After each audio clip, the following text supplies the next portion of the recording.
Fala galera, chegando mais uma edição do podcast PVC. Feito para você aí, para todo mundo. Estamos entrosados. Então, Yesh, vamos lá, edição de número 50. Vamos fazer um papo Exatamente. diretamente com o Rio de Janeiro. E lá vou eu para testar a minha pronúncia. Com vocês, Matheus Steinmetz Coelho. Seja muito bem-vindo. Como que pode o nome de fácil, complicado e fácil de novo depois? Não, mas ficou bom, a pronúncia ficou boa. Matheus não Tá sei o que, alinhado. Coelho. Tá alinhado. É isso aí. É que a gente, né, brasileiro, fala tudo do jeito que está escrito, né? Só que no alemão, o S tem meio que um Steinmetz. Então, e a pronúncia, a sílaba forte é o E-I-N, né? Stein, não é... Cara, eu tenho Cara, maluco essa estudou alemão antes de facilidade. falar seu nome, cara. Eu, O cara estudou eu fiz um alemão, curso, mano. fiz um Fez um mestrado, curso. doutorado em alemão.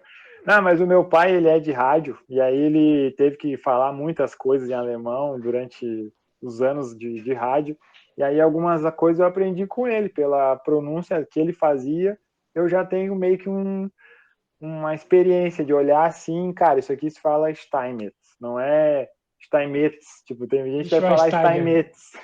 Schweinsteiger. Schweinsteiger, é assim que fala. Tá profissional, pai, nem precisa estudar nada.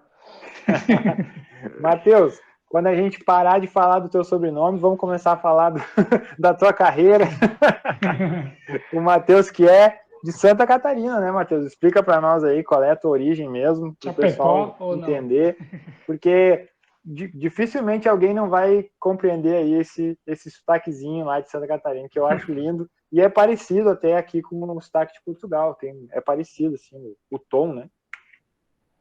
Boa tarde aí, pessoal. Para vocês, acho que é noite, né? É isso aí. Então, eu nasci em Florianópolis, mas morei a vida toda na Grande Florianópolis, né? Então, eu sou dali. É realmente isso, o vocabulário, o sotaque é bem particular, né? Onde acaba indo, as pessoas falam, ou é Catarina ou é carioca. Geralmente, logo de cara já falam isso, né? Fazem esse comentário. Mas eu acho que a pronúncia é uma característica nossa, né? A gente diz que quem nasce lá na ilha é manezinho e o sotaque é nesse sentido. Sim. E eu tenho a felicidade de ter nascido lá porque eu gosto muito, muito de lá mesmo. É um lugar que eu me sinto bem, enfim. E eu tenho orgulho de ter nascido lá. Acho que é isso. E é um lugar lindo, né? Não sei, Yesh, não lembro se tu já foi para lá. Acho que Florianópolis não, né? Não, Santa Catarina nunca fui. Cara, Florianópolis é um negócio meio que absurdo, assim, porque tu imagina que tu tá numa ilha, porque literalmente eu não sei se ela é uma ilha, até o Matheus vai nos corrigir. Ó, é uma ilha mesmo, viu? Então, tipo, é algo assim impressionante, sabe? A praia ali é algo absurdo, porque assim, quem nasce lá no Rio Grande do Sul tá acostumado com as praias feias lá do Rio Grande do Sul. Aí passa a divisa ali, Santa Catarina, parece que tu tá nas Bahamas, assim, Cancún, sei lá, parece que é outro nível. Santa Catarina tem cidade muito bonita mesmo. O povo fala que são cidades mais bonitas do Brasil, né? Fala Paraná, mas eu acho que Santa Catarina tem mais, tá ligado? É bizarro. Santa Catarina é um outro mundo, mano, no Brasil. Na minha opinião. E tem bastante tradição alemã, né, Matheus? Inclusive, tem a Oktoberfest de Blumenau, é a maior do Brasil, né? Na realidade, a colonização europeia é muito forte, né? E de determinadas regiões do estado tem a prevalência de algumas colônias, né? Então, por exemplo, lá a região da Oktoberfest, que é Pomerode, Schroeder, Blumenau, enfim, toda aquela região ali, a colonização alemã se destaca. Mas no sul do estado tem italiana, no próprio norte do estado também tem italiana, daí tem a região do Contestado, que tem inúmeras províncias, lá tem russo, ucraniano, tem muita coisa, né? Tem austríaco também, só tem 2 consulados, até onde eu sei, da Áustria no Brasil. Um deles é lá no interior de Santa Catarina, em Três Itilhas. Então, Nossa, interior. a colônia europeia acabou sendo muito forte. No litoral é colônia portuguesa. Todo mundo, a região de Florianópolis em si é dos Açores, né? Então, a colonização europeia é um marco, assim, de Dos Açores, sobrenome, né? sobrenome. Geralmente muita gente tem sobrenome alemão, italiano, enfim, é uma coisa comum, assim, até. Que massa. Tem E gente que até. diz que essas ilhas aí não é de Portugal, não, que Cristiano Ronaldo não é português, não, pô. Tem uns que falam. Não é português, não. Pensei. Tá muito longe de Portugal para ser português. Mas pronto, é português, né? Assim como dizer que Fernando de Noronha não é Brasil, É a mesma coisa. porque Muito é longe, longe. né? Só chega de avião lá. É bizarro. E eu ia comentar com o Matheus como é que tu faz para definir profissionalmente, né? Porque quem trabalha assim com um profissional, ou qualquer área, tem que escolher o seu nome profissional, seu nome artístico. Como é que ficou a escolha? É Steinmetz ou é Coelho? Ou é os dois? Então, quando eu era pequeno, assim, eu sempre preferi usar mais o Steinmetz. Sempre. Claro, né? Só que vai passando o tempo, a gente vai percebendo que determinadas coisas não acabam não fixando, né? Então é difícil, eu sei que é difícil. Eu lembro da época que eu jogava jogos escolares e tal, tinha premiação, alguma coisa do tipo, chamava o sobrenome errado, minha mãe e meu pai comentavam, pô, não é assim que se soletra, não é assim que se pronuncia, enfim. Tem uma dificuldade. Toda vez que tu vai fazer uma compra pelo telefone, é mais fácil de soletrar letra por letra do que falar o nome de uma vez só. Então, hoje, as coisas acabam sendo mais vinculadas ao Coelho do que o Steinmetz, né? Mas eu me sinto bem muito com os dois. Para mim, é muito bom ter o lado materno e o lado paterno no nome. Muito bom. Isso é uma coisa que eu espero que eu tenha um filho, eu vou tentar botar o nome da mãe e do pai, porque tem uma tradição que eu não gosto, eu vou deixar bem claro aqui, que é não colocar o nome da mãe. Isso é uma coisa que me incomoda muito, cara. Porque daí é como se tu esquecesse a família da mãe da criança. Isso é bizarro, não sei, acho que lá em Cuiabá é assim também. Não, é assim também. O povo coloca mais do pai. Pois é. Não sei por quê. Mas sempre foi assim, né, historicamente falando. Né? Pois Sempre é. foi E tá errado. os A homens gente sempre tem que corrigir isso lembrados. aí. Pois é, as mulheres, o lado das mulheres era esquecido. Não tinha valor nenhum. Pois Né? é, cara. Imagina. Que bom que o Matheus disse aí, ó. Ele tem do pai e da mãe, perfeito. Eu quero trazer uma ligação aí que o Matheus tem com o país que estamos, né? E acho que é Portugal. O Matheus veio para cá estudar e vamos todos cantar de coração. A Cruz de Malta é o meu pendão. Hoje trabalha num clube totalmente português, que é o Vasco da Gama. E eu até antes eu estava brincando, né, que eu quando cheguei em Portugal fui morar na cidade onde nasceu ele, onde nasceu o Vasco da Gama, tem lá uma estátua dele e tal. A cidade, para quem quer conhecer, pesquisar no Google, Sines. É a cidade onde nasceu o Vasco da Gama. E é muito legal, pô. Quando eu cheguei lá, vi que, pô, aqui nasceu o Vasco da Gama. Eu já falei com os amigos vascaínos, tô na cidade do teu time aqui e tal. E lá teve uma parceria com o Vasco da Gama de Sines e o Vasco da Gama do Rio de Janeiro em 2010, 2011 ali.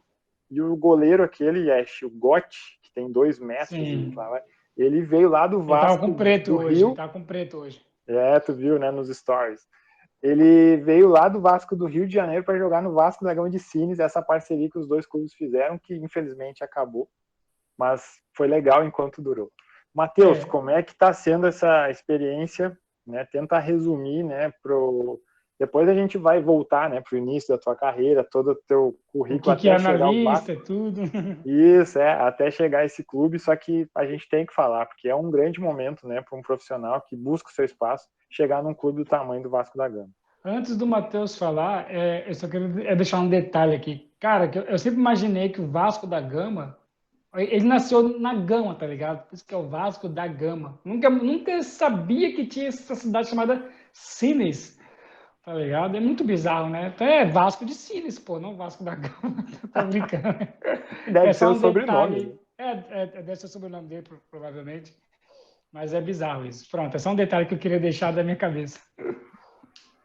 Não, eu acho que primeiro que tem a bandeira no próprio estádio de São Januário, junto no lado da bandeira do Brasil, do estado do Rio, tem a bandeira de Portugal também. Então a gente sabe que a ligação com com Portugal é muito forte, né? A parte institucional do clube, digamos assim, né? Então, isso é uma coisa interessante. Agora, eu acredito que todos aqueles que se predispõem ou vão trabalhar com futebol, independentemente do setor do futebol, ele deseja em algum momento ter a oportunidade de trabalhar, independentemente do tempo que for, um mês, um ano, a gente nunca sabe como é que é, por causa que sempre tem uma rotatividade muito grande.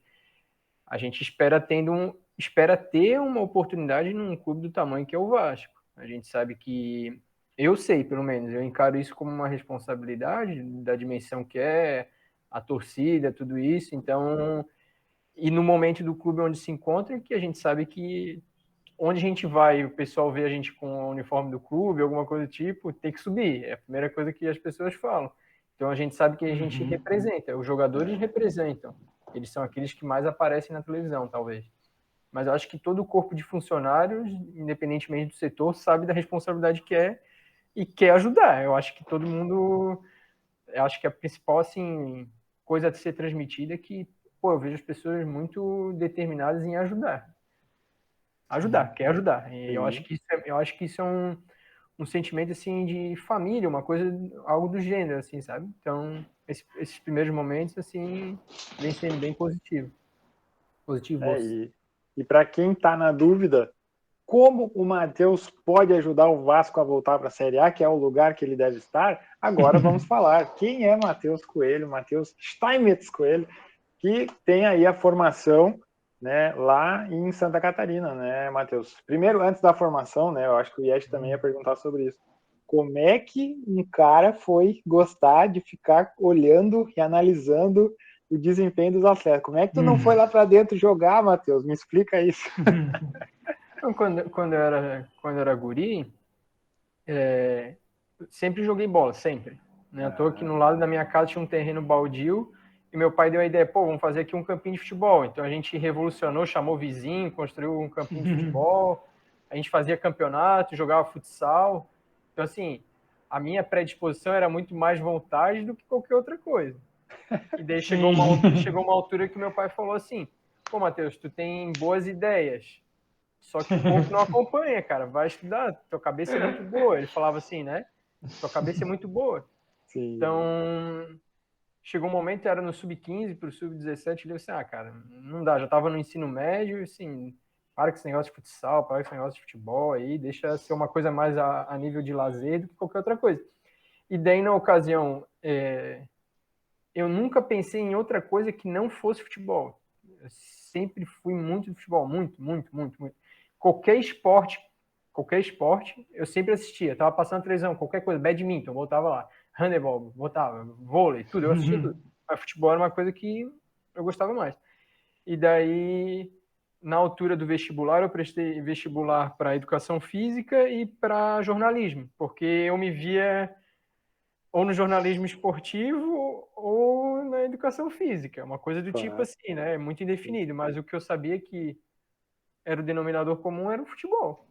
E daí eu passei tanto para jornalismo quanto para educação física, só que na hora de optar por qual graduação fazer, assim, cara, vou para educação física. E foi mais ou menos nesse sentido assim, né? Então, eu acho que olhando assim, eu não sou um cara de muita idade, estou aí para completar 27 anos, então eu acho que essa trajetória ela vem numa crescente positiva e eu acho que eu fiz a escolha certa. Nesses meus 26 anos, eu só tenho que agradecer, porque cada mês que passa, cada ano que passa, a experiência só soma. Não é uma coisa assim, putz, agora não estou me sentindo bem. Não, óbvio que dá angústia, ansiedade, isso sempre vai dar em qualquer profissão. Mas depois de algum tempo, de algum objetivo pré-estabelecido, assim, putz, consegui ajudar, contribuir, foi positivo, uma coisa do tipo assim, sabe? Então, acho que isso é muito bom. É isso, né, Yesh? Já prova que com inteligência ele pode ajudar o Vasco. O cara passou nas duas, cara, para jornalismo e para educação física. Pô, o cara é inteligente, ele já provou que é inteligente. Já provou que é inteligente, né? Realmente é muita gente pro corpo, tá ligado? O pai deve ter pensado isso. Na realidade, assim, eu sei que tem gente que tem uma predisposição para determinadas áreas, assim, pô, um cara é mais focado em matemática, outro cara é mais focado na área social, alguma coisa do tipo, sempre tem, né? Uhum. Eu sei que eu não era bom, eu precisava estudar, precisava ler, eu precisava decorar, eu precisava ser desse tipo. E eu acho que o que eu faço hoje faz muito sentido, porque quando eu era pequena, minha mãe falava assim, Matheus, tem que fazer resumo, precisa fazer um relatório, precisa organizar a ideia, precisa criar uma sequência de ideia. Hoje, resumidamente, genericamente, eu faço isso. Eu pego o jogo, organizo uma ideia e tento apresentar. Então, provavelmente, indiretamente, a minha mãe e meu pai me ajudaram lá na infância para estimular algo do tipo. Sim. Então, se eu fosse para a escola, por exemplo, fazer uma prova, putz, não estudei nada, eu ia tirar uma nota baixa, mas eu nunca fazia isso, eu já ia preparado, entendeu? Então é mais ou menos Uhum. isso. Hoje, se tu for para um jogo de futebol sem preparo algum, a probabilidade de tu ganhar é muito baixa. Então eu acabo ajudando muito mais nesse, digamos assim, nesse pré-jogo, né? Em Uhum. tentar criar alguma lógica, apresentar alguma lógica para todos que estão no clube do que qualquer outra coisa. Não é igual em filmes, né? Que sempre tem aquela equipe que não sabe de nada, junta um monte de cara bobo e ganha do profissional, tá ligado? Isso não existe na vida real, né? Se você não tiver o mínimo de estatística do outro time, né? Por onde joga, é aéreo, é fechado, é ataque, é passe, sabe? Se você não souber o mínimo do outro adversário, você vai tomar um voleio, né? Então, é muito importante isso. Ou eu tô errado? Eu acho que hoje todas as equipes que buscam desempenho, né, buscam vitórias e, enfim, elas se cercam de máximo de informação possível. Vai ter informação física, vai ter informação tática, vai ter informação psicológica, vai ter uma série de coisas que daí cada um dentro daquilo que pode contribuir acaba ajudando. Hoje eu atuo na área de desempenho, mas a função do preparador físico é fundamental, do psicólogo é fundamental, nutricionista. Sem essa soma de fatores aí, não vai ter jogo. Não tem. Hoje em dia não tem mais espaço, entende?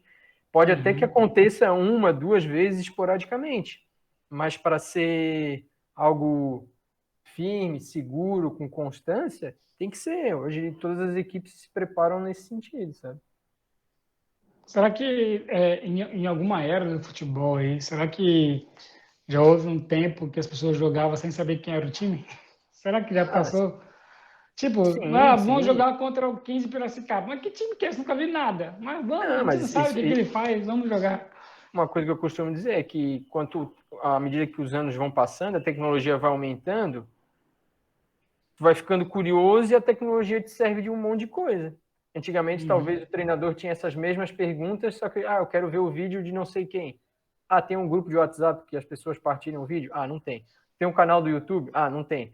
Tem um Premiere na televisão? Não, não tem.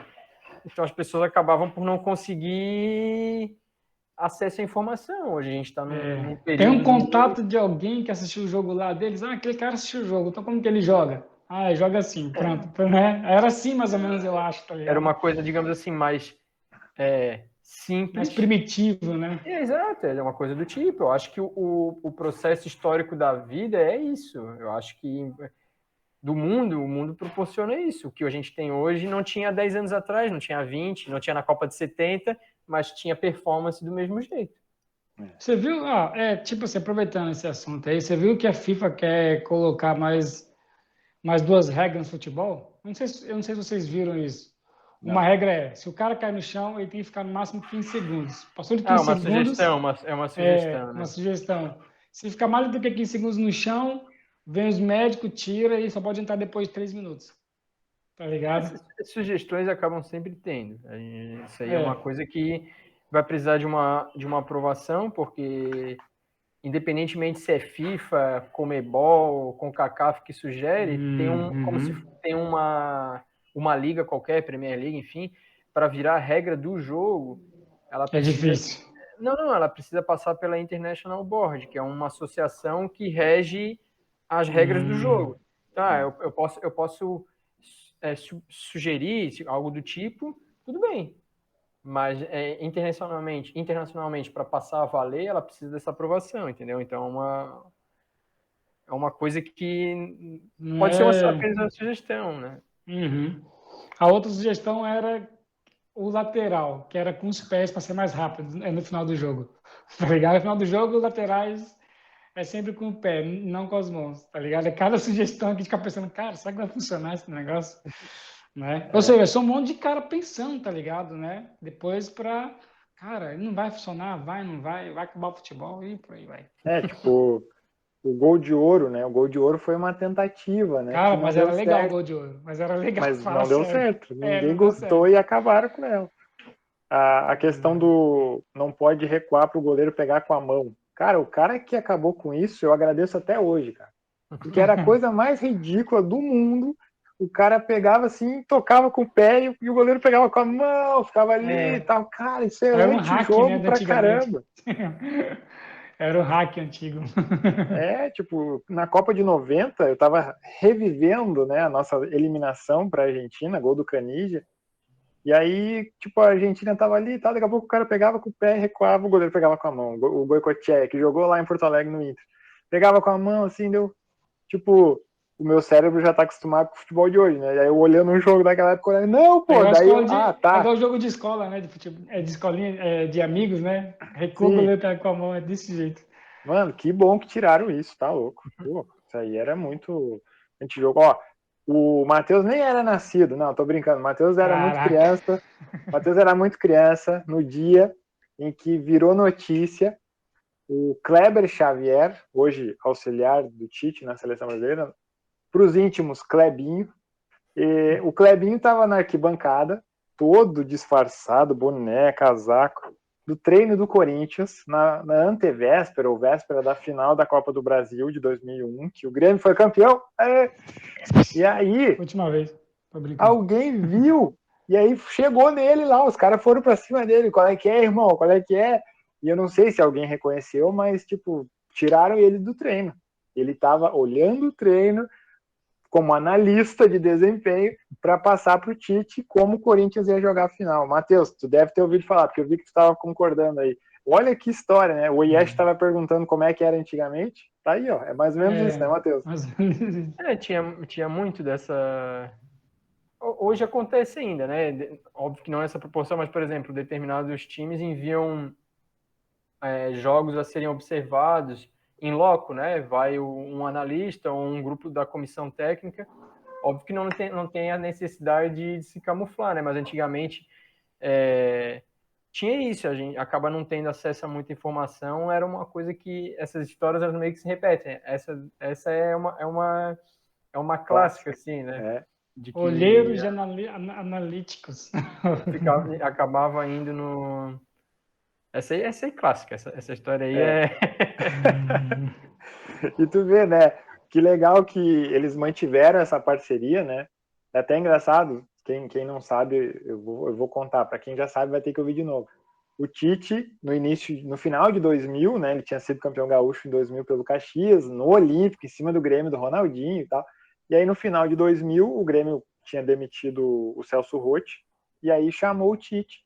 Na verdade, eles iam chamar outros treinadores, mas aí não aceitaram, e aí sobrou para o Tite. Até o Paulo Roberto Falcão, que deu a indicação, fala com o Tite que o cara tá fazendo um bom trabalho lá no Caxias e tal. O Tite chega no Grêmio para treinar o Grêmio, com o Ronaldinho ainda, né? Ele ainda não tinha ido para o Paris Saint-Germain, mas já se sabia, né, que ele ia sair logo, e saiu em janeiro, com aquela confusão que até hoje ninguém sabe. E aí o que acontece? Ele não tinha auxiliar. E o Kleber Xavier já tinha trabalhado no Inter, na base, depois trabalhou na base do Grêmio e tal, tava há anos lá. Aí meio que fizeram uma ligação ali, Clebinho, vai lá ajudar o Tite. Então tá, prazer, fulano. Vão trabalhar junto. Pô, os caras estão até hoje juntos na seleção brasileira, vão para a segunda Copa do Mundo, de uma parceria que surgiu assim, sabe? De repente, do nada. Tu presenciou alguma coisa parecida assim, Matheus? De uma parceria, sei lá, de um treinador com um auxiliar, ou daqui a pouco um preparador físico, um auxiliar de preparação física que do nada criou uma parceria campeã, assim. Tem situações assim, mas o que acaba sendo até normal, às vezes o treinador ele não consegue levar aqueles integrantes da comissão técnica que ele sempre trabalha, ele acaba por chegar no clube, o clube tem um auxiliar ou uma comissão permanente, que a gente acaba dizendo, e acaba tendo que se associar. Às vezes, num primeiro momento, há alguma resistência, mas tem histórias de pessoas que acabam ficando muito tempo juntas, acabam trabalhando muito tempo juntas, né? Acabam por pedir para sair do clube para seguir junto com o treinador, não cabe exemplo, mas isso aí é uma coisa que a gente sabe que acontece, né? Que a princípio era para ser o permanente da casa, acaba tendo uma relação pessoal e profissional boa e depois de um tempo acaba seguindo junto com o treinador. Então, acaba sendo até que, entre aspas, assim, normal, não é uma coisa assim muito... Só que eu acho que essa do Clebinho e do Tite é uma coisa assim, até porque a gente está num período que é difícil manter uma longevidade grande entre comissão, esse tipo de coisa assim, acaba tendo, acho que é um destaque positivo, muito tempo junto, provavelmente devem se dar bem, não sei, mas eu acredito que sim, né? Para estar tanto tempo junto acaba sendo uma relação, relação pessoal forte. A gente tinha falado da tua formação, né, lá na... É o UDESC, né, que fala? Estadual Santa Catarina. Universidade do Estado de Santa Catarina, Educação Física e tal. E aí, quando é que surgiu, né, a tua ideia de, vou fazer não sei se é intercâmbio, ou o que foi que tu veio fazer aqui no Porto? Por que Portugal? O que te deu na cabeça? Tu já queria ver os teus parentes da tradição portuguesa dentro de Florianópolis?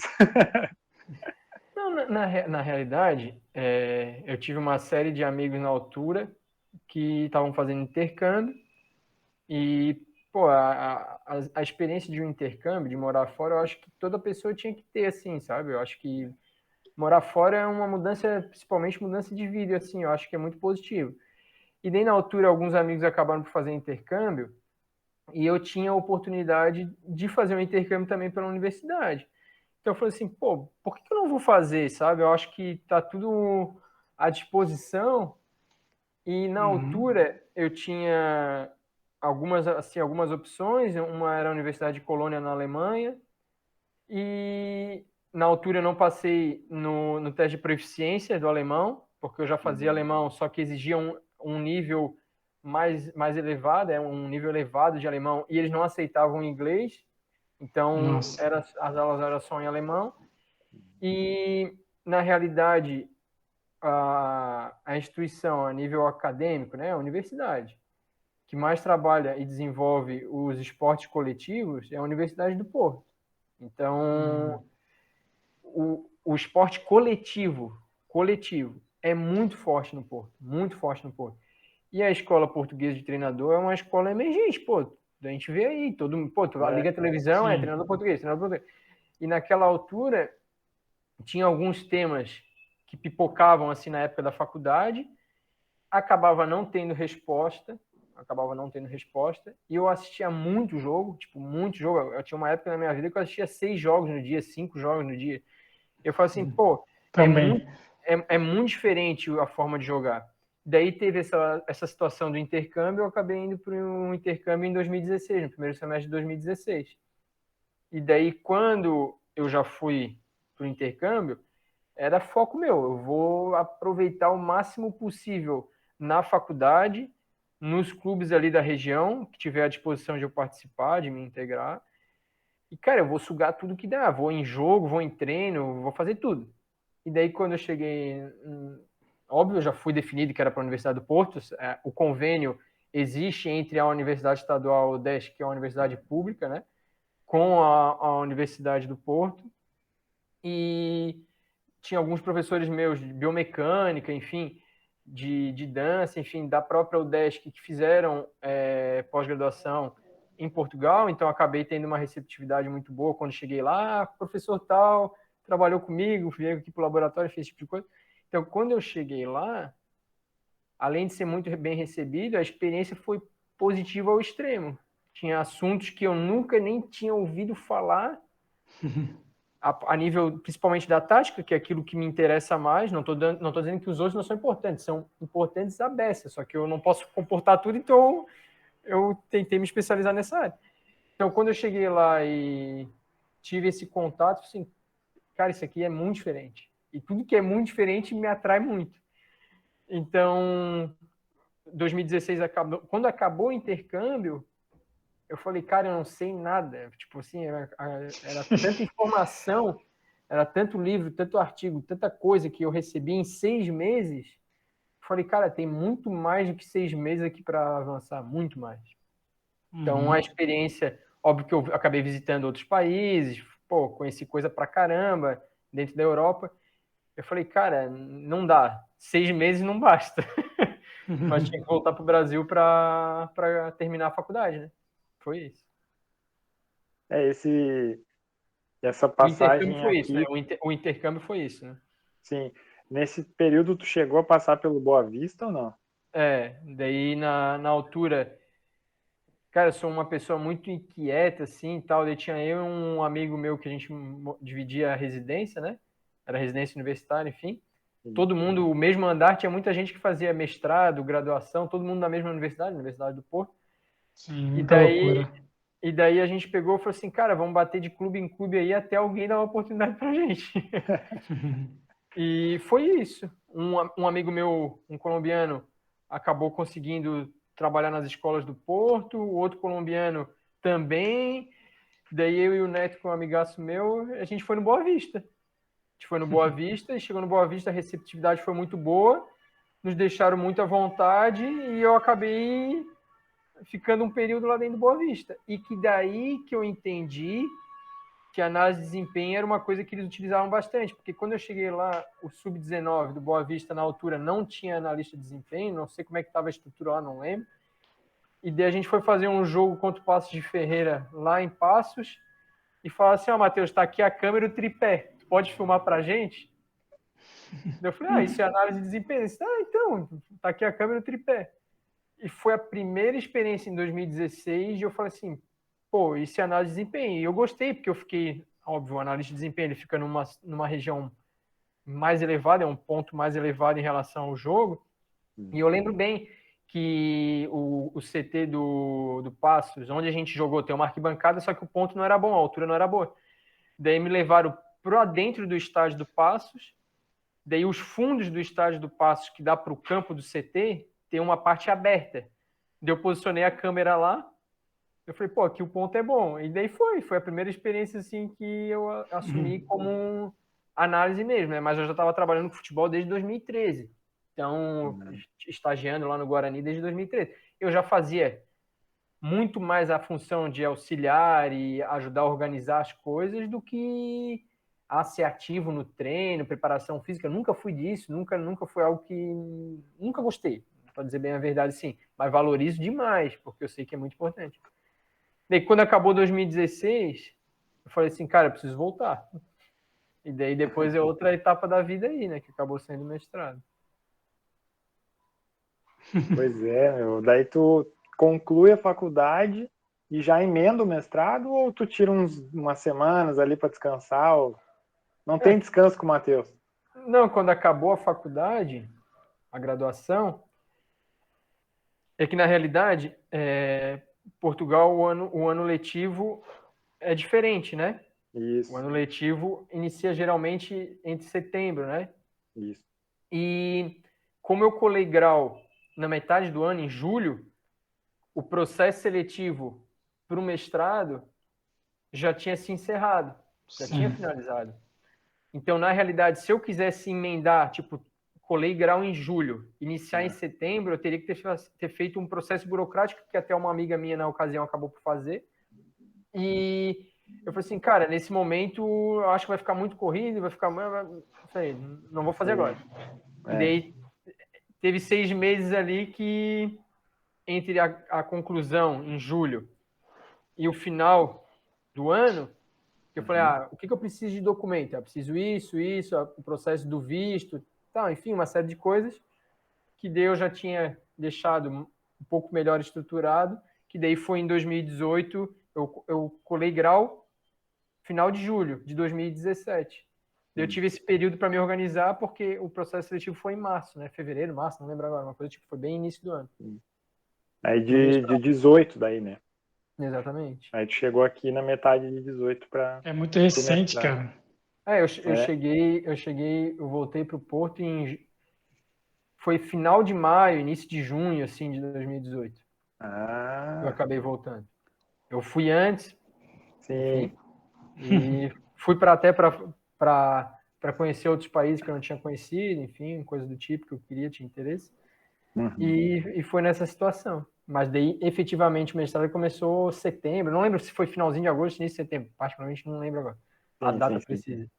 Mas é sempre nesse período aí. Mas Exato. a passagem pela Polônia é antes de começar o mestrado ou é durante o mestrado? Não, foi nesse... Como eu cheguei em maio, de novo, no maio de 2018 no Porto, eu acabei, junto com mais 2 amigos meus, a gente acabou fazendo viagens, principalmente pelo leste da Europa. E daí, numa situação... eu fui para a Polônia, a gente até, porventura, já não estava viajando mais junto, porque eu tinha que voltar para Portugal, um outro amigo meu tinha que voltar para outro país e o outro para outro país. Então a gente acabou por se desvincular, tudo por motivo de de pós-graduação também, né? A gente é muito amigo, um foi seguir a área dele, o outro foi seguir a outra área e eu fui seguir a minha área. Claro. E daí eu já tinha ido na Polônia, eu preferi pegar um voo para retornar para Portugal da Polônia.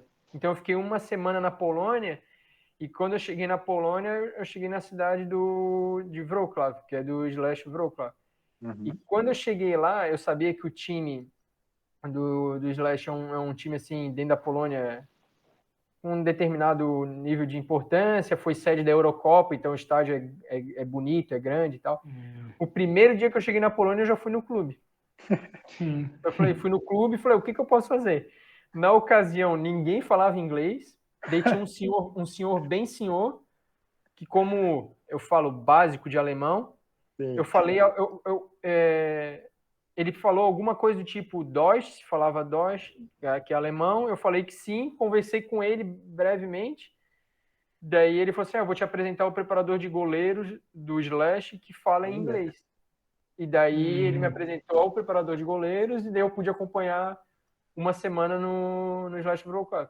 Então foi assim, uma coisa assim, assim, vou só turistar, entre aspas, né, que seria o normal.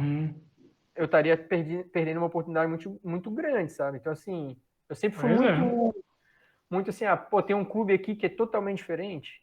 É totalmente diferente. Eu ia lá, batia na porta, quero conhecer o estádio, quero ter a possibilidade de ver um treino, sempre foi assim.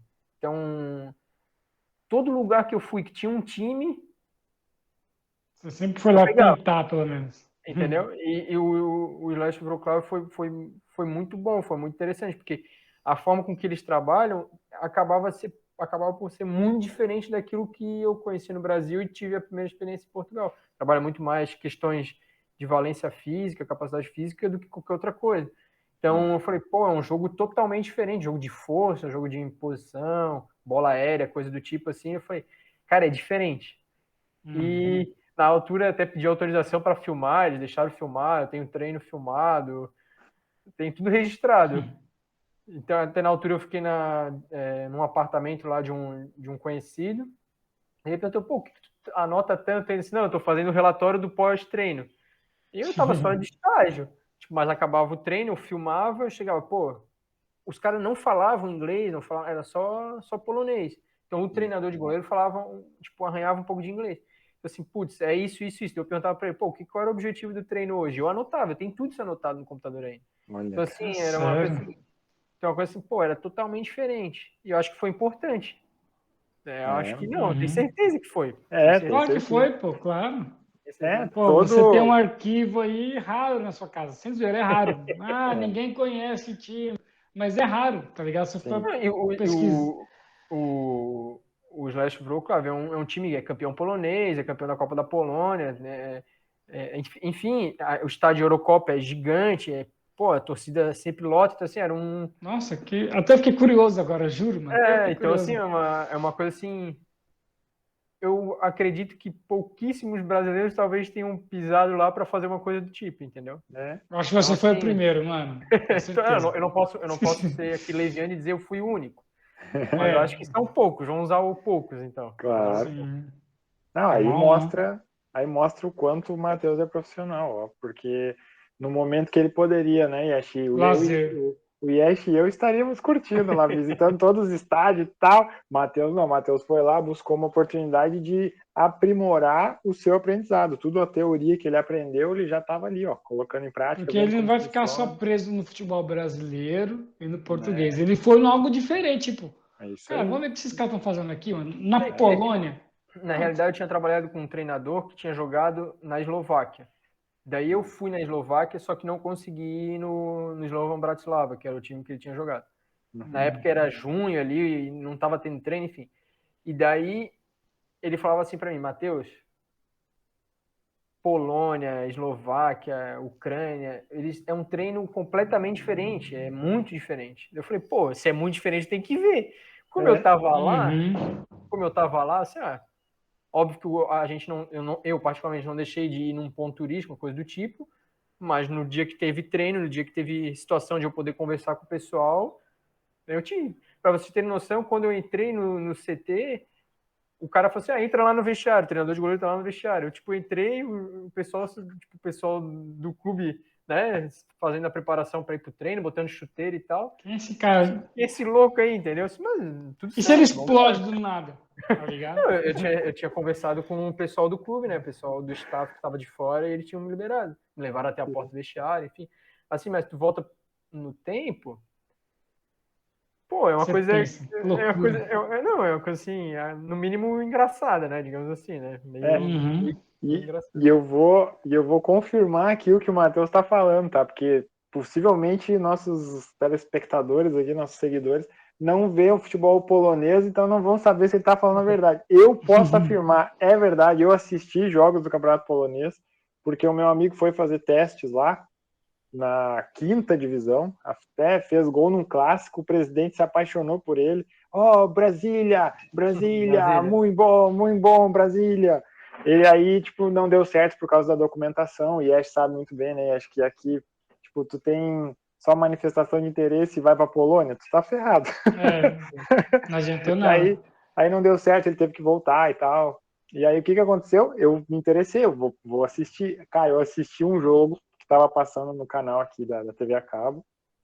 E, cara, é exatamente isso que o Matheus falou. Só os caras assim, desse tamanho, muita força. Tipo, eles ficavam com a bola uns segundos assim, já vinha um cara, dava uma trombada e já perdia a bola. E muita imposição física, exatamente como o Matheus definiu. Então, o Matheus tá correto. Vou dar o check aqui. Check.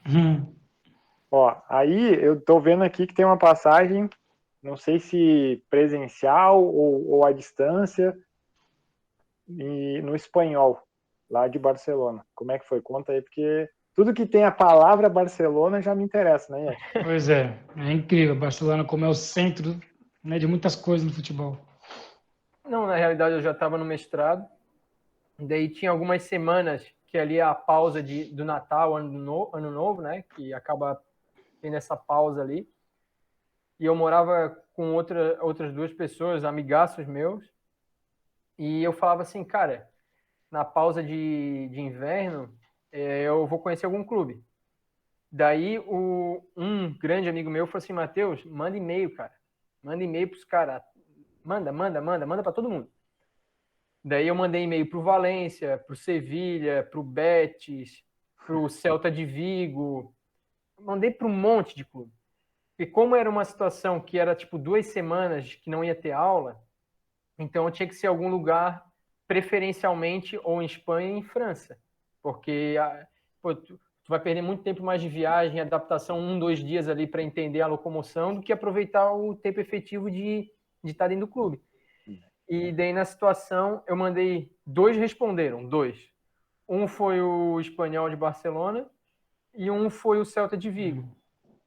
Como a minha prima estava morando em Barcelona, liguei para ela assim, tu vai estar aí nessa data, tal, assim, Matheus, pode vir.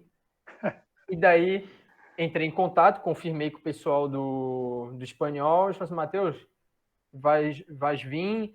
Na época eu estava fazendo estágio no Porto, então eles já sabiam que tipo, eu não era um aleatório, eu estava como já uma função dentro de comissão técnica, enfim.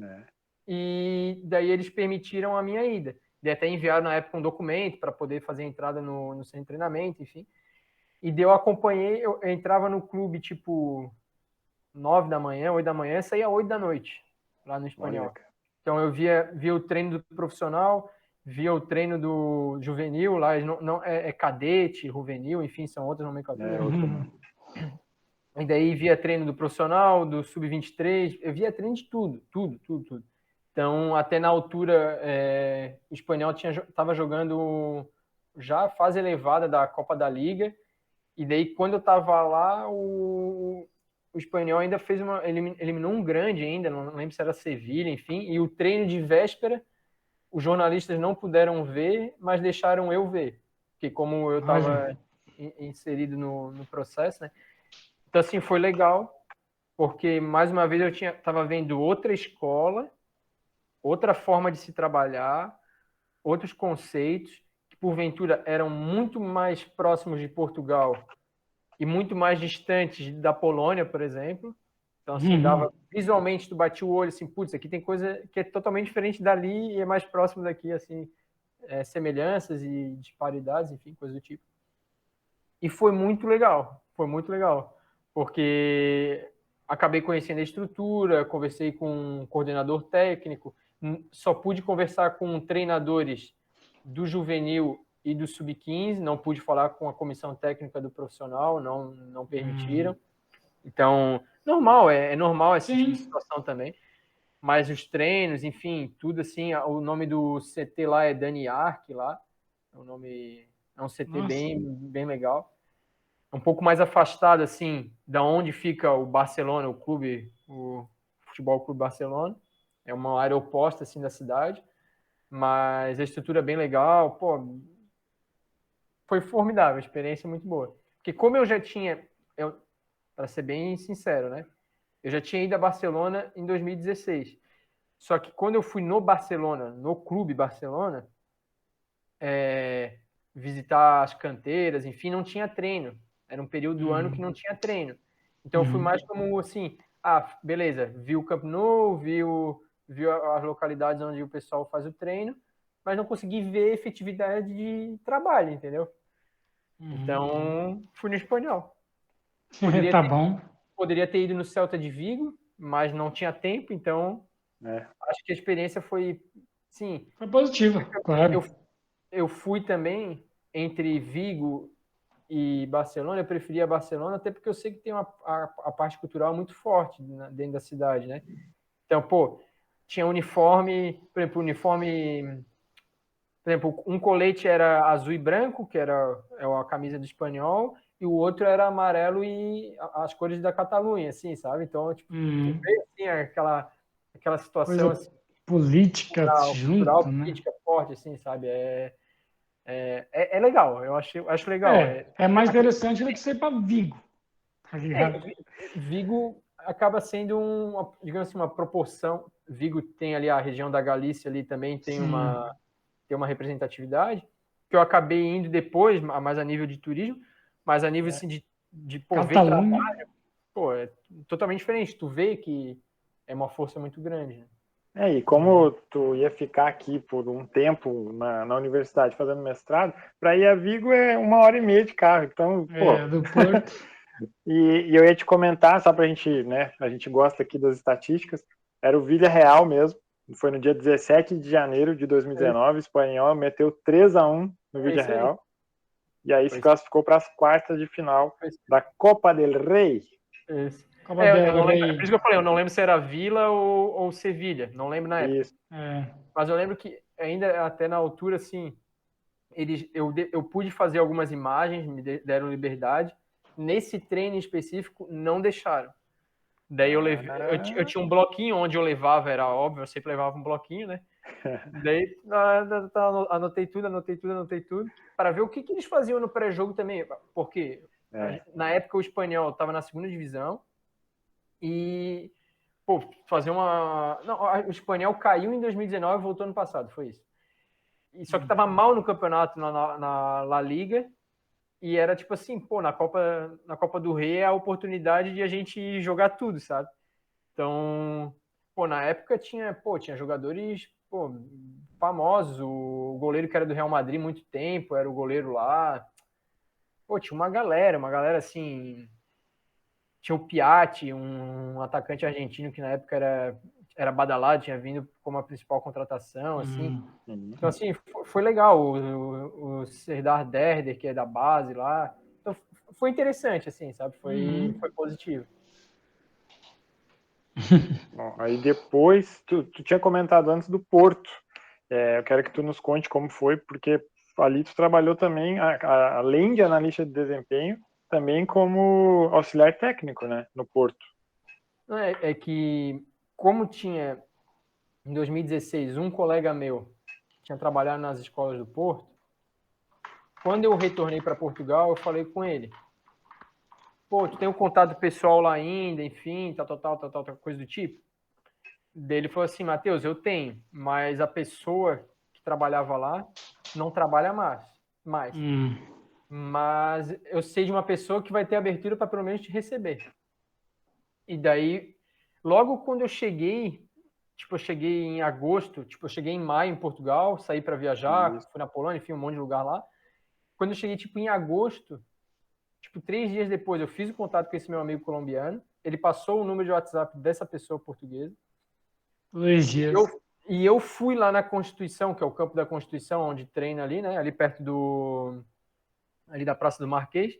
Isso. E fui lá. Ó, eu falei assim, ó, eu entrei em contato com essa pessoa aqui, e essa pessoa disse que era para vir hoje. Desse, não, realmente é isso, tal. Daí eles fizeram uma pequena conversa comigo e falaram que na semana seguinte ia ter uma entrevista. E daí marcamos uma entrevista. Só que já tinham falado desde o início, eu entreguei meu currículo, enfim, esse tipo de coisa. Falaram assim, desde o início, ó, Matheus, independentemente se tu é português ou brasileiro, é estágio. Eles falaram assim, não, tudo bem, porque na época eu morava próximo ali do Marquês, ali da região do Marquês, então, tipo, já era próximo da faculdade, era próximo do clube, assim, tá ótimo, a experiência vai ser ótima. E na altura, lá aí em Portugal se chama que é adjunto, né? E daí tinha era o mister e 2 adjuntos. Como eu não tinha a preferência era que o adjunto de jogo, de beira de campo, fosse português. Então, na semana eu ficava no campo, no dia de jogo eu ficava fora do campo. Então, eu subia na torre para fazer a filmagem, enfim. Então, cada vez mais foi solidificando isso. E eu nunca fui uma pessoa muito assim de... Eu prefiro chamar no individual ou num momento em separado, apresentar as coisas do que expor todo mundo na frente, assim, sabe? E daí foi isso. Então, o período na Constituição, ali com o Porto, foi nesse sentido. Então, semanalmente, nos treinos, eu estava no campo. Então, eu estava na Constituição, acabava a faculdade, tipo, 4, 5 horas, saía da faculdade, ia de bicicleta direto para a Constituição. Nossa. Saía, às vezes, da Constituição 9h30 da noite, 10 horas da noite, porque é meio que comum treinarem à noite em Portugal, né? Sim. A gurizada, né? Então, acabava acontecendo muitas vezes isso. Então, foi assim, eu fiquei de agosto a maio de 2019, agosto de 2018 e maio de 2019 nessa batida. Acabava a aula, pegava a bicicleta e ia para a Constituição. Pegava sempre assim. Caramba, loucura. Deve ser legal, né? Tipo, tu tá na sala de aula lá, mais teoria, e aí já vai na prática lá num clube do tamanho do Porto, né? Por mais que seja ali categoria de base, a categoria de base do Porto. Do Porto, tá ligado? Uma coisa que eu, assim, em conversa, assim, eu acho que é interessante dizer, o Porto é cultura. Então, tu vai pro jogo do Porto, pô, primeiro é que tu é do norte, então tem uma força cultural muito grande, é a representatividade de que é a Invicta, a cidade invicta. Então, a gente fazia o treino. Então, pô, eu nunca vou esquecer do dia que o Porto estava jogando contra o Galatasaray na Turquia, jogo de Champions League. A gente estava treinando os alto-falantes da Constituição com o jogo tocando, a narração do jogo tocando. Quando saía o gol, acho que foi 2 ou 3 do Porto lá na Turquia, quando dava o gol e o narrador narrava, cara, a Constituição toda, treinador, adjunto, a gurizada, todo mundo festejava. Então, assim, é uma coisa assim... Cara, é muito forte, entendeu? É muito forte. O cara tem um envolvimento ali muito grande, sabe? A nível metodológico, tem Sim. tem uma linha que eles seguem a nível de metodologia de treino, enfim, tem uma série de componentes que a gente falava, era comentado, né? O jogador tem que resistir ao jogo, a todas as ocasiões do jogo, ele não pode desistir. Enfim, não era só jogo de futebol, era meio que ficava muito nítido o que era ser do norte, entende? Então isso era diferente, entendeu? Eu É sei que diferente mesmo. diferente. Norte, sul aqui em Portugal é diferente. Mas eu digo Só assim, pra... essa associação entre a cidade do Porto e o Futebol Clube do Porto é muito forte. Então, não é à toa que no hino fala da Invicta. Então, assim, é uma coisa assim... Cara, tu vai no jogo, o pessoal sente a cidade, tu vai na Ribeira, bandeira do Porto para tudo quanto é lado quando é campeão. Então, assim, é uma coisa muito forte, entendeu? Muito forte. É mesmo. Para o torcedor lembrar, ó, dia 11 de dezembro de 2018, começou 5 para 6 da tarde o jogo aqui, no horário daqui, né? E teve na Galatasaray Turquia também. 2. Isso, foi esse jogo aí. Galatasaray perfeito. 2, Porto 3. Eu lembro, foram 3 gols. Isso aí. Gol do Felipe, né? O zagueiro que era do Corinthians. Que fez carreira aqui, depois foi para o Atlético de Madrid. Marega de pênalti e o Sérgio Oliveira, né? Que é o grande destaque, tá na Roma, se eu não estou enganado. Não, agora foi pro Galatasaray semana passada. Galatasaray. Olha aí. Que coincidência.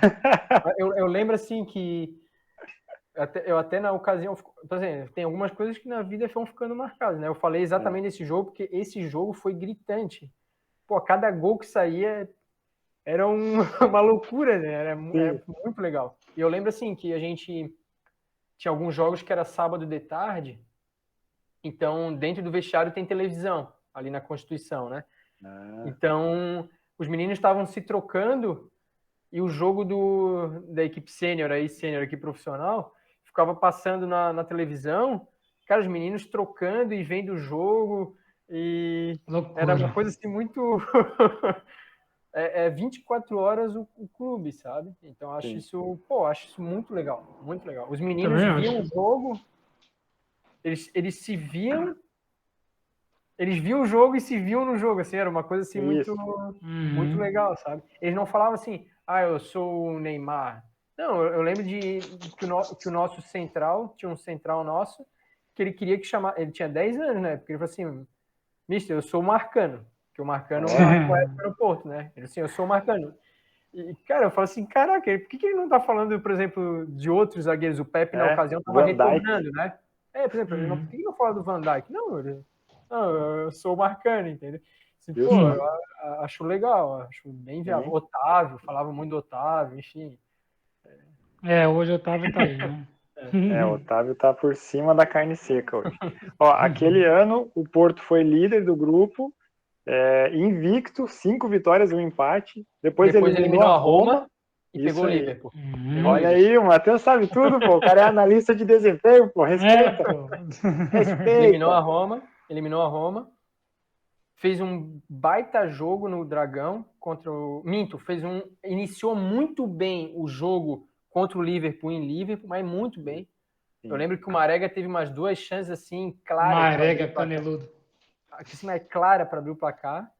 E daí, quando veio jogar no Dragão, pô, o Mané jogou muito. Lembro desse jogo, pô, o Mané jogou muito, muito, muito. Mas a campanha foi essa mesmo. Roma nas oitavas e caiu nas quartas pro Liverpool. Até o Van Dijk fez gol. E o Liverpool foi campeão, né? Fazer o quê? E, cara, a gente tem que falar, já deixa eu ver, 56 minutos. Vamos falar da tua ligação com o Guarani de Palhoça. Nós não podemos terminar essa live sem falar da tua ligação com o Guarani de Palhoça. Porque, se eu não estou enganado, é o teu clube, né, do coração, desde criança. Aí teve essa passagem em 2013 e depois teve uma segunda passagem que tu vai detalhar aí. Mas começa lá do início. Como é que é essa ligação com esse clube? O clube fica muito próximo da minha casa.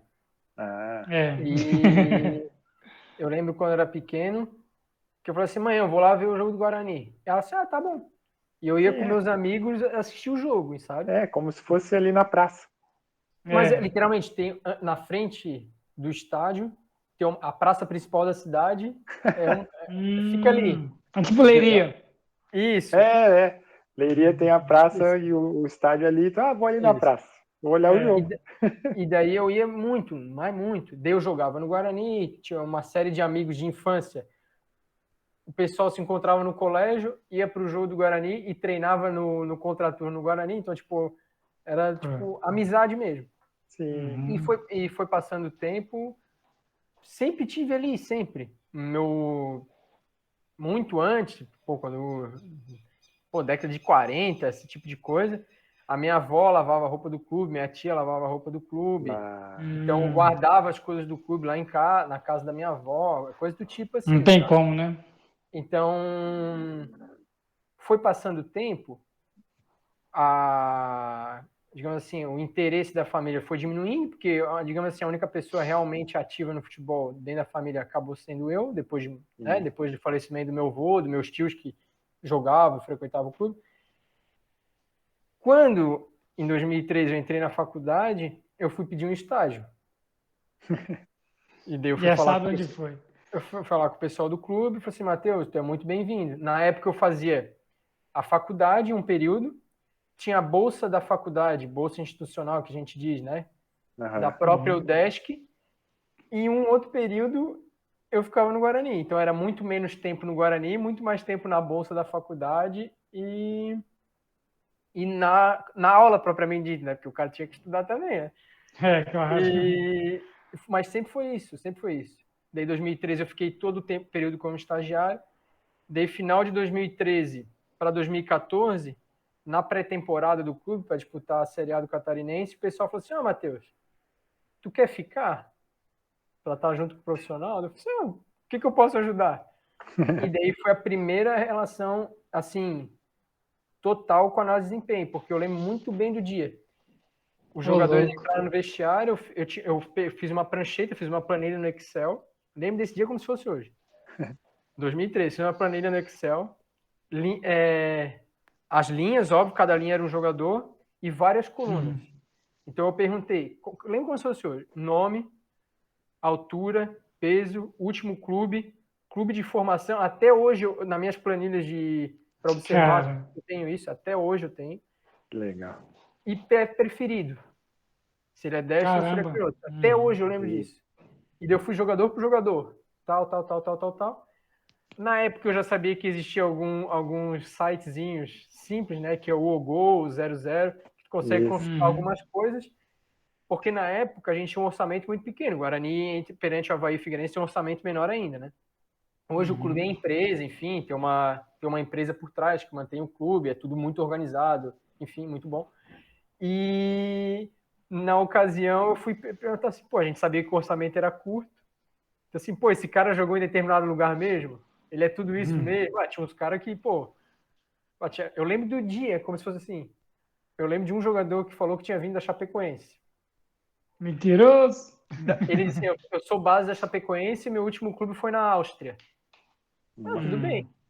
Daí eu assim, fui consultar isso, né? Tal. Ele realmente tinha feito alguns jogos na base da Chapecoense e na Áustria ele não teve nenhum jogo. Tipo, ele foi fazer como se fosse um teste, uma coisa do tipo. Daí na época eu cheguei pro diretor e falei, tem fulano dizendo que quer tanto porque jogou em tal lugar, mas ele não jogou dele. Como é que tu sabe isso? Daí eu peguei a minha planilhazinha lá de Excel, lá uma coisa bem simples. Falei, esse é o histórico. Enfim, na altura o jogador não ficou. Não sei se foi só pela minha posição, mas eu acho que a minha posição de alguma maneira acabou. Nem falo o nome, mano. Eu também nem lembro o nome do jogador já. 2013, faz muito tempo. E daí eu acompanhei a pré-temporada toda de 2013 para 2014. Daí 2014, o Guarani estava na primeira divisão do Catarinense. Eu não estava na beira do campo, então todos os jogos eu assistia de cima. Então, eu descia pro vestiário. Então, assim, era uma coisa assim que eu estava muito mais de uma outra posição do campo do que realmente na beira do campo. E foi isso. Então, eu fiquei de 2013 a 2016. Lá Nas bolinhas, na base, No período profissional, vai, volta, ajudava em tudo. Depois a minha carteira foi assinada, né? Passei de estagiário a promovido. Daí, 2016, eu acabei indo fazer o intercâmbio em Portugal. Só que o clube falou assim, mas a gente não vai contratar outro em 6 meses. Se daqui a 6 meses tu optar a ficar lá em Portugal, a gente te demite. Se tu voltar, tu já continua empregado. Eu falei, perfeito. Como eu acabei voltando, eu continuei trabalhando no clube. Tive algumas conversas na altura para ir para o Avaí, não fui, e continuei no clube. 2018, daí eu pedi a demissão para poder fazer o mestrado, né? E quando eu voltei de Portugal, final ali de 2019, enfim, 2020 eu fui trabalhar num clube da Grande Florianópolis, que se chama União. É um clube de formação de atletas.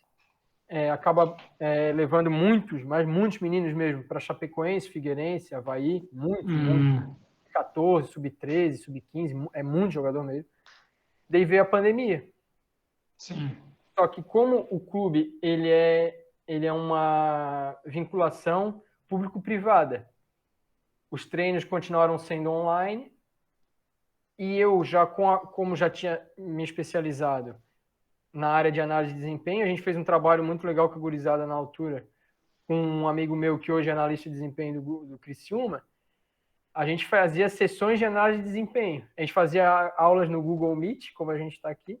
A gente separava lances de jogos do Brasil, jogos de base, jogos que a gente tinha feito antes da pandemia, treinos, enfim, uma série de coisas. E a gente ia fazendo um quiz com os meninos. O que aqui é? Que jogada que tu tinha que fazer? Ele falava, eu tinha que ter chutado. E outro falava, não, eu tinha que ter cruzado, e não sei o quê. E na época, assim, foi muito legal. Porque mesmo na pandemia, a gente conseguiu manter uma rotina diária de treino, digamos assim. Treino com base na análise de desempenho. E na altura, a gente conseguiu patrocínio do comércio local para premiar os meninos vencedores. Enfim, foi uma coisa assim... Mesmo na pandemia, a gente não parou, sabe? Sim, e daí, 2021, no início de 2021, eu volto para o Guarani, só que daí para atuar somente no profissional. E daí, quando foi para eu tocar em 2021 com meu amigo, que é o Rafael, que era o treinador, eu falei assim, a minha função é análise de desempenho. Análise de desempenho. Só que como eu já conhecia e me dava muito bem com o Rafael, que era o treinador na altura, ele falou assim, Matheus, eu quero que tu seja auxiliar também. Eu quero que tu fique no banco também. O diretor falou a mesma coisa. Eu falei, putz, cara, é uma coisa assim... diferente, né? Então eu fazia, para ter noção, a rotina do jogo, eu ficava junto com o treinador na beira do campo, ano passado no profissional, e o pós-jogo eu fazia a função de análise de desempenho. Então, eu fazia os relatórios, os recortes de vídeo, os vídeos individuais, enfim, tudo isso eu fazia no pós-jogo. No jogo, eu ficava diretamente com o treinador na beira do campo. Então, assim, Caramba. É uma experiência diferente. Uma experiência diferente. A nível, tu vê o campo do mesmo ângulo, é diferente do feito de cima, é completamente diferente. E ali eu me sinto muito mais assim... A gente sabe que pela questão ética do jogo, o que é a regra do jogo, qualquer coisa que a gente acaba falando pode tomar cartão, ter o nervosismo do jogo. Então, assim, é muita ansiedade tu controlar essa ansiedade, entendeu? Porque tudo que tu pode falar pode levar o jogo para um nível de estresse mais elevado, né? Ou restringir também. Se tu não fala nada também, o jogo fica muito morno, o árbitro, porventura, a gente pode acreditar que está puxando mais para um lado e a gente não faz nada. Então, eu meio que era o escudo do treinador, né? O treinador estava com o jogador, eu estava lá com o quarto árbitro, ou o pessoal do banco. Enfim, caramba. A função aquele cara chatão lá que fica enchendo o saco do árbitro, né? Amigo do técnico. Mais ou menos isso. Então, assim, até... Não me orgulho disso, mas nunca esperava ser expulso num jogo. Eu fui expulso... A única vez que eu fui expulso na minha vida foi sendo auxiliar técnico, entendeu? Então, assim, são coisas assim que... É diferente. Tu tá ali na beira do campo, é uma série de coisas que envolve, que quem tá de fora não vê, não escuta, não vivencia, entendeu? Então, às vezes, alguém falou algum palavrão, tu acha que já é pra você, sabe? Mas não é um palavrão Não no é. jogo, entendeu? Não tô dizendo que é certo, enfim, mas tô dizendo que acaba acontecendo, né? Sim. Mas nessa ocasião do cartão vermelho aí, foi um excesso de reclamação ou tu utilizou um palavrão mesmo? Qual dos dois? Ou foi um terceiro motivo? Foi um terceiro, na realidade. Ai, ai, ai. Na realidade, a gente precisava vencer, que eu já sabia que estava indo para o Desportivo Brasil, lá para o interior de São Paulo. Eu já sabia que estava indo, eu já sabia. Tá. E a gente precisava vencer para ficar bem na tabela, continuar brigando pelo acesso. E a gente estava jogando contra o vice-líder na ocasião. E o jogo bom, 0-0, difícil, mas a gente atacando. E a gente fez um gol. E quem fez o gol na ocasião era um atleta que vinha trabalhando muito, só que ele não tinha conseguido fazer o gol ainda, sabe? Tá. Quando ele fez o gol, não pode fazer o que eu fiz, eu entrei no campo junto para abraçar ele. Tá. Entendeu? E deu o árbitro na situação, falou assim, se tu entrar no campo eu vou te expulsar, não sei o quê. Eu tava nem aí para ele, entendeu? E na ocasião, até na altura, o treinador falou assim, pô, é emoção do jogo, não sei o quê, e foi literalmente isso, entendeu? Não é à toa que eu tomei o cartão vermelho por, no caso, ter invadido o campo. Isso. E daí, quando acabou o jogo, eu fui até o vestiário da arbitragem, a gente se conversou, e eu disse, não, Matheus, até a pessoa que me expulsou, o juiz na época, era uma pessoa que eu conheço, que, tipo, às vezes jogava bola com a gente, época de criança, assim, sabe? Eu segui para a área da análise, ele seguiu para a área da arbitragem. Ele disse, não, Matheus, tá tudo bem, tá tranquilo, eu sei que foi a emoção do jogo.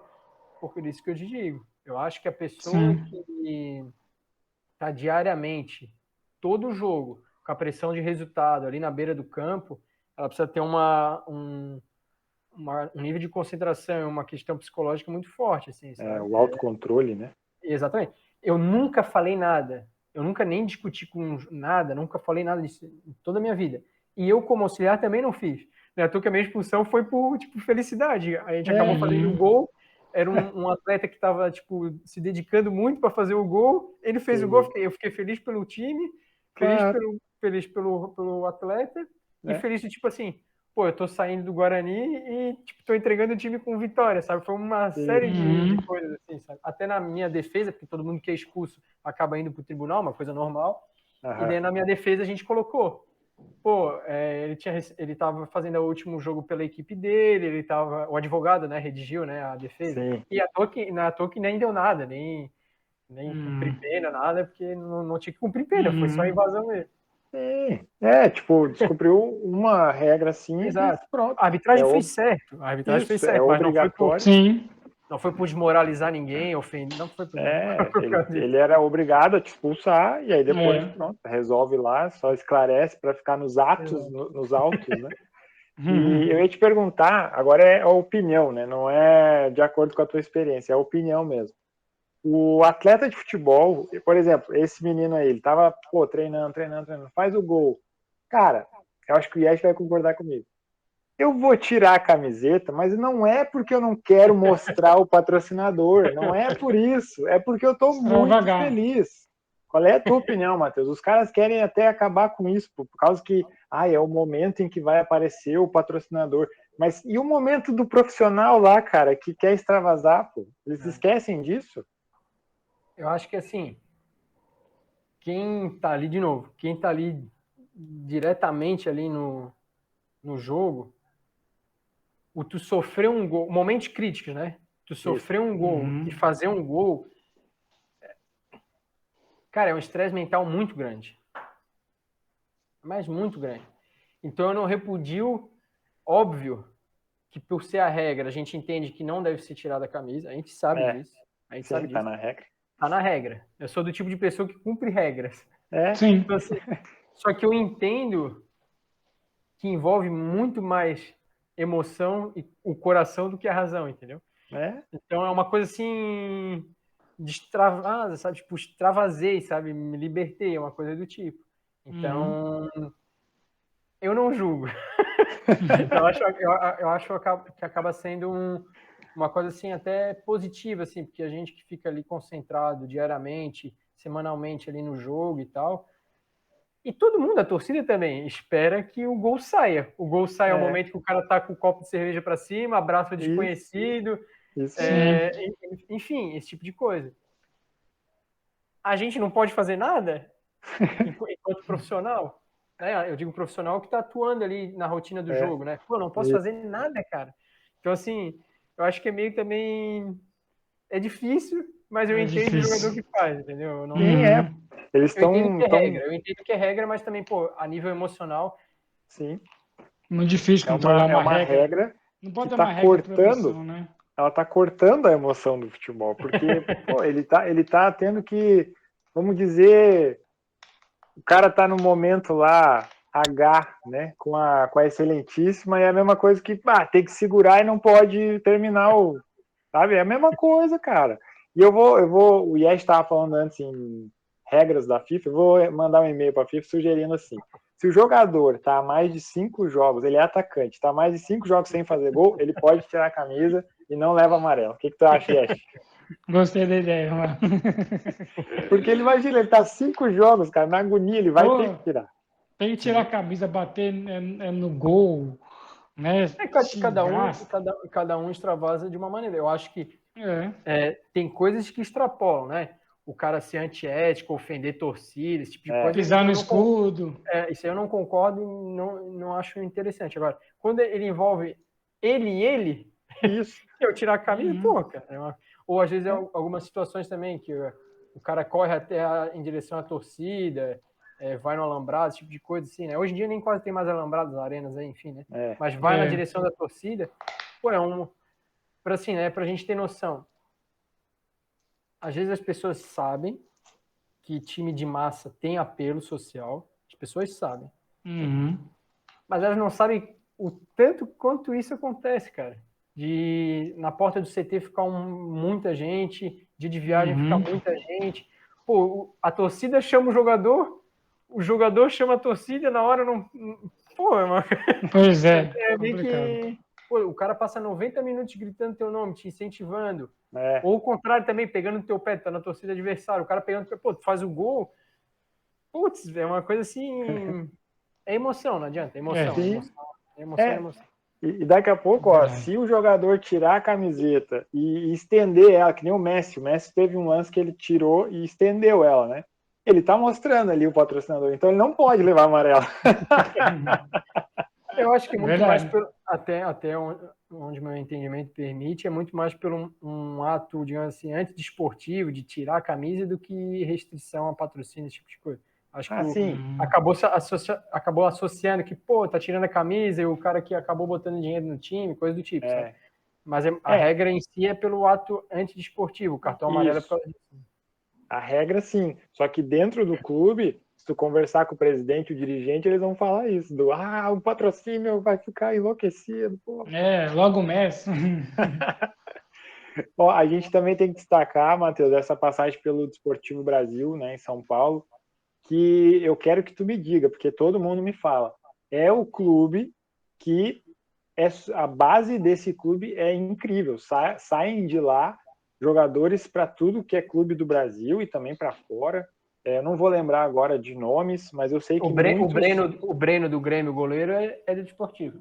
Olha aí, ó. Tá aí, ó. Só tem uma medalha de ouro olímpica no peito. Quer mais que isso? Pô, tá louco. E assim, é verdade, então mesmo, o Desportivo Brasil, o foco dele é a base, porque parece que eles têm o profissional assim, meio que, tipo, só porque é obrigatório, né? Mas o nosso foco é a base, é mais ou menos isso? Não, o clube o foco é a formação de atletas. Só que o foco maior mesmo, desde que entrou a administração chinesa, né? Porque quem mantém o clube é o Shandong Luneng da China. É isso aí. Que bom que tu falou. Que agora isso. Não é mais Shandong Luneng, né? É Shandong Taishan, enfim. Isso. Mas o escudo se mantém, enfim. Pequenas alterações. A mantenedora é chinesa. Então, o propósito, de fato, do clube é o intercâmbio entre Brasil e China. Tá. Esse é o legado do clube. Entendi. E, paralelamente, eles sabem que o forte do Brasil é o atleta de base, aquele talento que acaba de aparecer, digamos assim, para fazer o encaminhamento da venda, né? Então, assim, o clube, ele tem, digamos, inicialmente essa questão. O profissional hoje disputa o Paulista da Série A3 e a Copa Paulista, né? Tá tendo a Copa Paulista agora. O campeão da Copa Paulista dá vaga na Copa do Brasil ou Série D. Então, o Desportivo é um dos times invictos da Copa Paulista. Então, o trabalho o trabalho profissional, da equipe profissional, ele existe também. Esse ano eu estive no profissional também, atuando no profissional. Então, existe um investimento financeiro, só que a gente tem que ter entendimento que, pô, tu disputar uma Série A3 de Campeonato Paulista, tinha Noroeste, tem Comercial de Ribeirão Preto, São Bernardo, equipes de muita tradição, que também tem muita força. Marília tradicionalíssimo no início da década de 20, aí, no século XXI, aqui no início do século XXI. Enfim, é uma série de times tradicionais, Votuporanguense, que também é clube empresa, que tem um time forte, um estádio forte, enfim, uma estrutura boa. É difícil, não é fácil. E daí a equipe profissional acabou, por vezes, fazendo essa mescla do sub-20, sub-23, com contratações, né? Então, muitos atletas de base acabam rapidamente já indo para outros clubes, né? Então, do período que eu estava no Desportivo, jogador para o Palmeiras, jogador para o Flamengo, digamos assim, até uma rotina comum, sabe? Red Bull Bragantino, acaba a estrutura é impecável, o CT é muito grande, tem 5 campos de treinamento, piscina, departamento médico, refeitório, a loja, mais de 140 atletas, tem um hotel dentro do clube. Sim, é uma estrutura muito grande.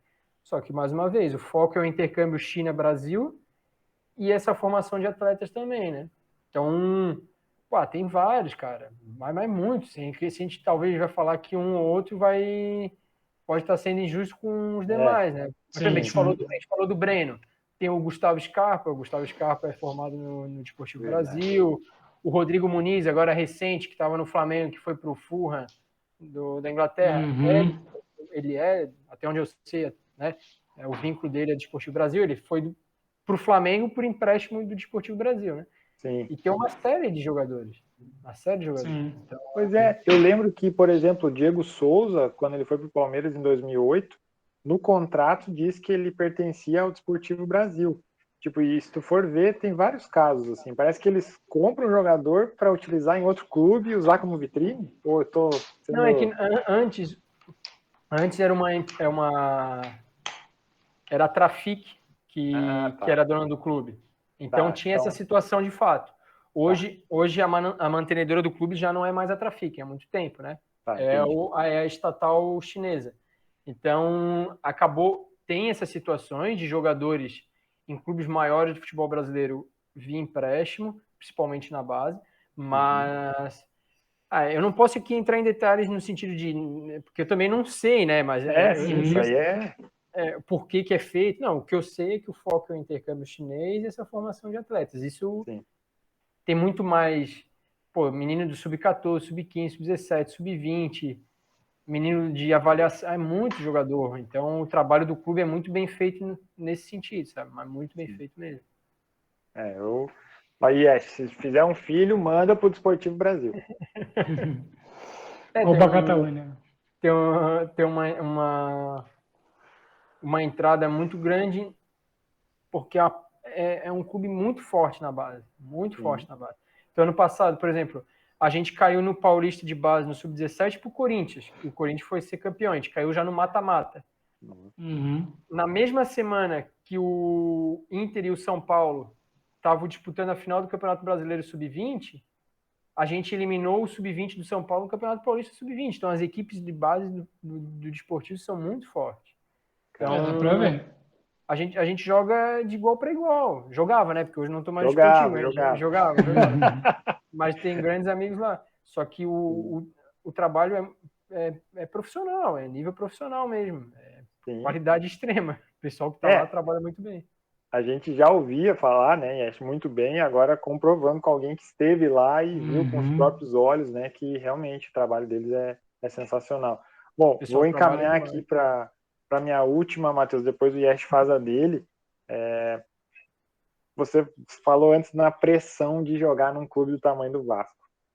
Ao mesmo tempo que tem a pressão, tudo tem o ônus e o bônus, né?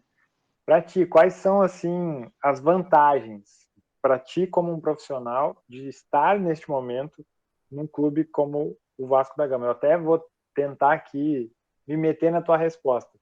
Para currículo, quanto isso te ajuda? Tipo, ter no currículo ali, pô, cara do Vasco, caralho. Eu acho que, além de ter a oportunidade de hoje estar no clube, ser funcionário do clube e tudo mais, eu acho que o trabalho é marcado e o currículo fica forte com conquistas, realmente efetividade, né? Sim. A gente sabe que pessoas ficam marcadas negativamente se o clube não vai tão bem. Então, eu acredito que um bom trabalho vai condicionar bons resultados e os bons resultados vão alavancar cada vez mais a minha carreira e a carreira de todos que estão no clube. Como eu falei no início, o pessoal trabalha, cara, é direto, 24 horas, não para. Então, assim, todo mundo em prol de colocar o Vasco na primeira divisão. Então, eu acredito que é nesse sentido. E eu particularmente acredito que o passo de hoje estar aqui, ele é importante a nível pessoal, a nível profissional. Só que eu acho que a gente vai ficar ainda mais, digamos assim, em evidência caso a gente cumpra aqueles objetivos que foram estabelecidos para a gente. Não cabe dizer o que é, mas acho que todo mundo sabe, o Vasco na segunda divisão, o intuito é subir, é o acesso. Claro. Então, igual o Grêmio, igual o próprio Cruzeiro, são equipes que têm uma relevância a nível nacional e internacional muito grande. Sim. Então, a gente poder ajudar, a gente sabe que é uma tarefa de várias mãos, né? Então, Verdade. se eu cumprir bem aquilo que me pedem, eu sei que eu estou ajudando. Se o Sim. outro cumprir bem aquilo que pedem, vai estar ajudando também. Eu acho que é mais E, ou ó, menos nesse sentido. Assim. E sem falar em números, é o melhor momento financeiramente da tua carreira como analista de desempenho? A carreira do analista, ela não tem assim uma referência financeira exorbitante. A gente não pode dizer desse tipo, né? É um setor emergente dentro do cenário do futebol, mas eu não posso reclamar em nada daquilo que me é oferecido. Nada, absolutamente nada. Eu só tenho que... Tudo que me foi, independentemente se é baixo ou alto, é estratosférico ou não estratosférico, aquilo que foi combinado comigo, eu não posso reclamar em nada. Então, às vezes as pessoas acham que, tem que... Não, eu acho que o que é acordado não sai caro. Então, o que o Vasco combinou comigo está sendo cumprido perfeitamente. O que foi o Desportivo Brasil cumpriu comigo, apresentou para mim, cumpriu. O Guarani, a mesma coisa, enfim. Então, acho que a experiência nesse nível também é bem positiva, é bem satisfatória. Não tem nada do que reclamar, nada. Sim. Perfeito, é Tá isso aí. A ricão, gente hein? quer Pronto. sucesso. A gente quer o Sucesso. sucesso dos profissionais do futebol, porque o Yesh sabe aqui, a gente já falou com vários, e é uma porcentagem pequena que tem condições assim de tirar onda financeiramente. O resto vive com uma média. Eu quero dizer, eu acho que as pessoas têm que desmistificar esse tipo de coisa, né? Óbvio, todo mundo sabe, mas parece que finge que não sabe, né? Eu ia dizer, é óbvio que é como em qualquer outra área, como em qualquer outra. A gente sabe que determinada função em determinado lugar, com determinada hierarquia, vai receber mais. Então, eu acho que a gente tem que ter essa sensibilidade de perceber, fulano de tal, tá no clube tal, disputando tal campeonato. Ele não vai receber tanto que o outro. Ele está numa escala hierárquica superior aos demais, entende? E a nível do staff é a mesma coisa. A gente sabe muito bem. A gente ouve falar, fulano de tal recebe tanto, outro recebe tanto. Eu acho que é proporcional ao teu momento, aquilo que o clube pode pagar. Aquilo que o clube, de novo, aquilo que o clube acordou comigo, ótimo. Pronto. Ô, Matheus, Vou deixar minha última então aqui, Rafael já deixou a última dele. Vou deixar a última dele. É bom saber que você está ganhando bem pra caramba. Depois você vem para Portugal aqui fazer pessoalmente com a gente. Vai bancar churrasco também. Né? Que o Vasco é um time gigante, então. Cara, e em relação ao seu trabalho no Vasco, né, como analista, porque é um time gigante, certo? Então você sente alguma dificuldade a mais, tipo assim, cara, eu não vou dar conta, mano. O que o Vasco está pedindo para mim fazer nesse trabalho é muito difícil, ou ele é igual em todos os lugares que você passou, só que com mais qualidade para o seu Vasco? Como que é a sua função? Te dá dor de cabeça trabalhar com isso no Vasco? Eu acho que eu tive a sorte, independentemente de ser aqui no Brasil ou em Portugal, de trabalhar com boas pessoas e bons profissionais. Eu acho que isso é a primordial das coisas. Porque, por exemplo, eu cheguei aqui no Vasco, tem uma rotina particular do clube, que eu, no primeiro momento, eu falei assim, pô, isso eu não fazia, mas eu tinha conhecimento para fazer, só que eu precisava entrar na rotina do clube. Quando eu cheguei aqui, as pessoas literalmente falaram assim, Matheus, a gente faz dessa maneira, a gente precisa que tu entregue isso aqui, qualquer dúvida, estamos à disposição. Então, isso dá segurança para tu fazer o trabalho. Nos outros clubes que eu passei também, existiu, pelo menos comigo, na minha realidade, não vou falar de outras realidades, estou falando da minha realidade, pessoas que a todo momento se deixaram à disposição, assim, ó, Matheus, o prazo do relatório tal é tal dia e tu precisa fazer isso aqui dessa maneira. Não era do tipo assim, ó, toma aqui a batata quente e vai, entendeu? Então, sim. O que eu sinto, que a dinâmica do clube ela vai mudar. Os relatórios que eu entregava eram diferentes em cada lugar que eu fui. Mas a base, ela se mantém, aquilo que a gente trabalha a nível de material de vídeo, a material de relatório descritivo, que a gente acaba dizendo. Mas o que eu quero dizer é o seguinte, o X da questão não é a câmera, o computador, não é isso. São as pessoas que estão por trás do processo. Eu encontrei aqui pessoas que entendem muito do jogo, querem ajudar, têm experiência dentro do próprio clube, fora do clube, então isso te dá segurança para trabalhar. Porque quando tu chega sozinho para a função de análise, eu acho que é muito mais assim, estranho no primeiro momento, porque, pô, eu cheguei sozinho, o que o treinador quer, o que o clube quer? Eu cheguei aqui num lugar que as pessoas, elas conseguem me ajudar, conseguem me dar um norte, no nível daquilo que elas precisam. Daí vai a minha sensibilidade do profissional que eu sou, daquilo que eu me especializei, daquilo que eu venho aprimorando, e dizer, ó, eu acho que isso aqui é mais importante, isso aqui talvez não seja adequado para esse momento, coisa do tipo. Assim, onde eu passei, eu só trabalhei com pessoas, na maioria, né? Na maioria, digamos assim. A grande maioria disponíveis a ajudar, com ideias claras do que queriam fazer. E eu acho que isso é, cara, eu acho que isso é fundamental. Porque, por exemplo, a câmera que a gente tem aqui é a câmera que eu já tive em outros lugares. Então não é o equipamento em si. O trabalho é feito por pessoas, entende? Então, não adianta a gente ter um computador da NASA aqui, fazendo uma analogia aqui, e as pessoas no dia a dia não conseguirem dominar aquilo ou não conseguirem se ajustar perante aquilo ali, entendeu? Eu acho que eu encontrei aqui pessoas, pô, top.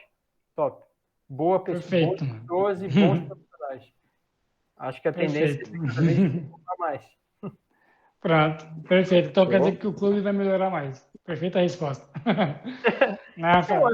Eu acho que tudo envolve. Porque o que eu costumo dizer assim, se eu fizer o meu bem feito, a pessoa do meu lado da minha função fazendo bem feito e faz muito bem feito, pô, a gente vai conseguir entregar uma coisa, garantir o nosso lado, entendeu? O outro que vai fazer a função dele num outro setor também faz muito bem feito, é uma soma de coisas que em tese, nos levam para a vitória, em tese, porque a gente sabe que tem uma série de coisas que às vezes a gente não consegue controlar. Com certeza. Mas daquilo que eu acredito no meu viés profissional, eu tenho que fazer o meu bem feito, eu confio demais no pessoal que trabalha comigo, que eu trabalho na realidade com eles, eu sou o novato aqui, então eu que trabalho com eles. Então, pô, eu cheguei num lugar que as pessoas querem ajudar, querem trabalhar, pô, E todo lugar que eu fui foi assim, então é uma Sim. sensação de... Isso que é importante, né? Um bom ambiente, né? Exatamente. Essa é o que define. É. Matheus Steinmetz Coelho, cara, foi muito legal, te agradeço pela Muito disponibilidade. obrigado. Tirou aí um tempinho da tua rotina, pô, o cara tá no Vasco da Gama, pô, elite do futebol, e tirou um Sim. tempinho para falar com a gente aqui, então, mais uma vez, muito obrigado. E o Matheus, ele é um dos caras aqui do podcast PVC, um dos mais parceiros do nosso projeto, ele entende o nosso objetivo, que é desmistificar essas coisas do futebol, trazer o profissional com liberdade assim para falar, para poder explicar como que é o futebol lá por dentro. Então a gente está conseguindo fazer isso aqui no podcast, e eu estamos conseguindo graças a pessoas como tu, Matheus. Então, muito obrigado mais uma vez. Muito obrigado. Não, que isso, eu acho que a gente está num período do mundo que as pessoas elas conseguem ter várias ideias, só que precisam de outras pessoas para confirmar a ideia. Talvez a ideia era muito boa, se alguém não se dispor em falar, talvez, pô, uma baita ideia, mas ninguém fala nada, nenhuma pessoa. Daí, para o que comentou, é o podcast número 50. 49 agregarem alguma coisinha na ideia que era originária de você. Então, acho que é muito isso. De novo, eu falo muito isso.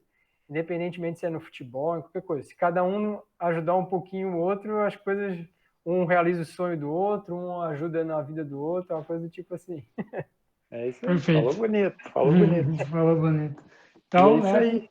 Para finalizar, né, deixar aqui nossas redes sociais para todo mundo que vai ficar eternizado essa conversa, né? Vai estar no podcast PVC, Spotify, YouTube, Instagram, que já falou, né? Sempre que a gente fala podcast PVC, um já tem que falar, é feito para você, tá ligado? Sempre. Tem que falar. Então é isso. Muito obrigado, Matheus Coelho. Não vou arriscar, mano. Não vou. Ei, o cara que se chama Iesh não consegue falar Steinmetz. É isso, Matheus. Até a próxima. Valeu. Até a próxima. Tchau.